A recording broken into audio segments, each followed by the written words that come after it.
नमस्कार, आप देख रहे हैं न्यूज इंडिया एक्सप्रेस और मैं हूं आपके साथ हिमांशी उपाध्याय। लोकसभा चुनाव की घोषणा से ठीक पहले हरियाणा में मुख्यमंत्री मनोहर लाल खट्टर ने इस्तीफा दे दिया है। 2 दिन पहले अचानक हरियाणा के एक भाजपा सांसद का इस्तीफा हुआ था और आज सुबह सरकार ही खतरे में बताई जाने लगी। हाँ, परसों हिसार से भाजपा सांसद विजेंद्र सिंह का कांग्रेस अध्यक्ष मल्लिकार्जुन खड़गे वेलकम कर रहे थे और आज खबर आई कि हरियाणा में भाजपा और जेजेपी का गठबंधन टूट रहा है। 90 दशकों वाली विधानसभा में क्या भाजपा की सरकार गिर जाएगी? जेजेपी अब तक सरकार में थी, अचानक ऐसा क्या हुआ कि वो नाराज हो गई? क्या सीएम मनोहर लाल खट्टर की जगह नए चेहरे को लाने का ये भाजपा का प्रयोग है, जैसा उत्तराखंड समेत कई राज्यों में देखा गया है? ऐसे सवाल आज सुबह से सियासी गलियारों न्यूज चैनल के स्टूडियो में तैर रहे थे। दोपहर में सब क्लियर हो गया। इसकी शुरुआत एक इस्तीफे से हुई। आइए क्रोनोलॉजी समझ लेते हैं। विजेंद्र सिंह का परिवार कांग्रेसी रहा है। उनके पिता 2014 में भाजपा में गए और मंत्री भी बन गए। अब लोकसभा चुनाव में उनकी हिसार सीट जेजेपी को मिलने वाली थी। उन्हें खबर लगी तो वो कांग्रेस में चले गए। जो कारण उन्होंने गिनाए वो सभी भाजपा के खिलाफ जाते हैं। किसानों के मुद्दे पर हरियाणा, पंजाब और वेस्ट यूपी के एक तबके में नाराजगी है। उन्होंने अग्निवीर और महिला पहलवानों के मुद्दों का भी जिक्र किया, जो हरियाणा में काफी चर्चा में रहा है। आज भी पहलवान उस समय की तस्वीरें शेयर कर रहे हैं। विजेंद्र सिंह ने कहा कि मैं भाजपा में असहज था। हरियाणा की भाजपा सरकार में शामिल जेजेपी के नेता और उप मुख्यमंत्री दुष्यंत चौटाला ने तंज में 2 लाइनें लिखी। उन्होंने विजेंद्र सिंह पर निशाना साधते हुए कहा कि दर दर पे जाकर दुआ बदलते हैं, लोग खुद नहीं बदलते, खुदा बदलते हैं। हालांकि अभी असली पिक्चर बाकी थी। जननायक जनता पार्टी ने लोकसभा चुनाव को लेकर अपनी बैठक की। सीट शेयरिंग को लेकर भी बात हुई। यहाँ जान लीजिए कि 90 सीटों वाली विधानसभा में जेजेपी के 10 विधायक हैं और वो लोकसभा चुनाव में 1 या 2 सीट मांग रही थी।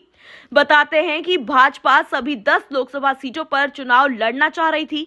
कल रात दुष्यंत चौटाला ने बीजेपी के शीर्ष नेतृत्व से बात की। आज सुबह पता चला कि भाजपा ने जेजेपी की मांग नहीं मानी और अब जेजेपी एक रैली कर अपना रुख साफ करेगी। इससे पहले ही भाजपा ने दांव चल दिया। हाँ, इससे भाजपा खेमे में हलचल बढ़ गई है। चंडीगढ़ में हरियाणा निवास पर नेताओं का जुटना शुरू हो गया। दोपहर में हरियाणा लोकहित पार्टी के विधायक गोपाल कांडा ने दावा कर दिया कि भाजपा और जेजेपी का गठबंधन लगभग टूट चुका है।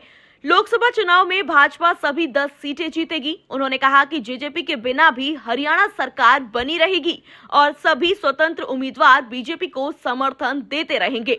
अब तक टीवी चैनलों पर खबर फ्लैश हो चुकी थी कि सीएम मनोहर लाल खट्टर आज इस्तीफा दे सकते हैं। सूत्रों के हवाले से सीएम के संभावित 2 नाम भी सामने आने लगे। कहा गया कि भाजपा खट्टर को करनाल से लोकसभा का टिकट दे सकती है। दोपहर में खट्टर ने इस्तीफा भी दे दिया। वापस हिसार के भाजपा सांसद विजेंद्र सिंह पर लौटते हैं। 10 मार्च को कांग्रेस में आने के बाद उन्होंने कहा था कि 2 अक्टूबर को हमने जिंद में रैली की थी। उसमें हमने भाजपा और जेजेपी के गठबंधन का भी मुद्दा उठाया था। वो भी भाजपा छोड़ने की एक बड़ी वजह है। दरअसल विधानसभा चुनाव में विजेंद्र सिंह की मां प्रेमलता को जेजेपी नेता दुष्यंत चौटाला ने हराया था। अक्टूबर की रैली में विजेंद्र सिंह ने भाजपा नेतृत्व को संदेश दिया था कि वो जेजेपी से गठबंधन तोड़ ले। उन्होंने भ्रष्टाचार में जेजेपी मंत्रियों के शामिल होने का भी आरोप लगाया था। ऐसे में एक संभावना ये भी बन रही है कि भाजपा ने जानबूझकर जेजेपी को मनाने की कोशिश नहीं की और तमाम आरोपों और एंटी इनकम्बेंसी को दूर करने के लिए सरकार में आमूलचूल बदलाव करने की तरफ बढ़ने का फैसला किया है। क्या वाकई खतरे में है सरकार? ये सभी के दिमाग में ख्याल आ रहा होगा, लेकिन ये बिल्कुल भी नहीं है। भाजपा ने पूरा समीकरण बना लिया है। बहुमत का आंकड़ा 46 है और भाजपा के पास 41 विधायक हैं। 6 निर्दलीय भाजपा के साथ हैं। गोपाल कांडा भी समर्थन दे रहे हैं। इधर जेजेपी में टूट के आसार भी बन रहे हैं। जी हाँ, दुष्यंत चौटाला ने आज अपने विधायकों को दिल्ली आवास पर बुलाया है। माना जा रहा है कि कुछ विधायक टूट सकते हैं। ऐसे में जेजेपी से गठबंधन टूटने के बाद भाजपा अब आसानी से नई सरकार बना रही है। इस तरह एक तीर से कई निशाने साध लिए जाएंगे। नजर लोकसभा चुनाव पर है। अब देखते हैं कि आगे क्या होता है। इस तरह की तमाम जानकारी के लिए जुड़े रहें हमारे साथ। धन्यवाद।